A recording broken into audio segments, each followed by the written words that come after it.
داداش الان با این چوب خشکت میکنم. گم شو بابا.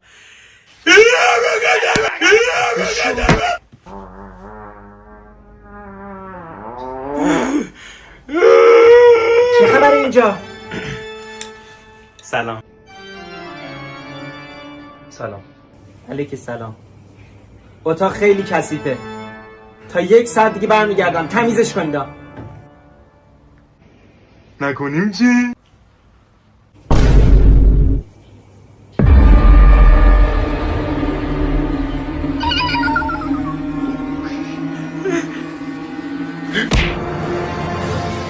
تو چی غلطی میکنی؟ مامانو آزاد کن.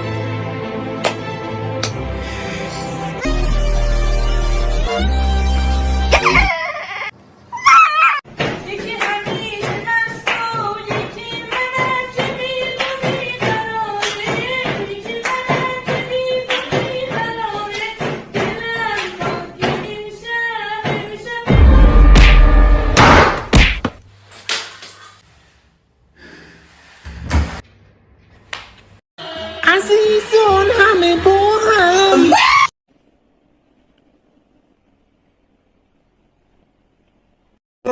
تک تک تک تک تک. غفور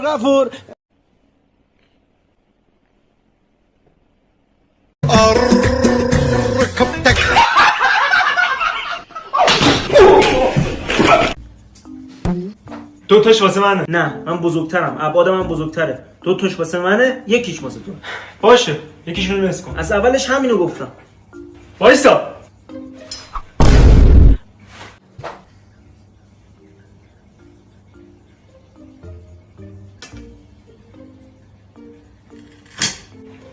خوبه؟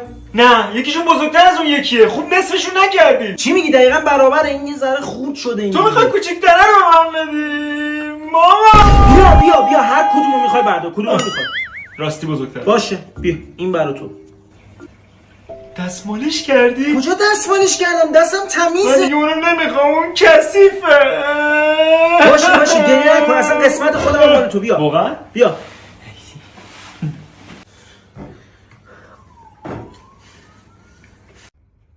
اوه عجب آهنگ نوبیه. میخوای گوش بدی؟ اینو گوش دادم. داداش تازه اومده بیرون. گوشه ها تازه اومده بیرون. آره خب دوست منه، دوست قدیمیمه. تازه اومده اول برای من میفرسته، من که اوکی ام با آهنگ، بعد اون موقع میده بیرون کارو. آره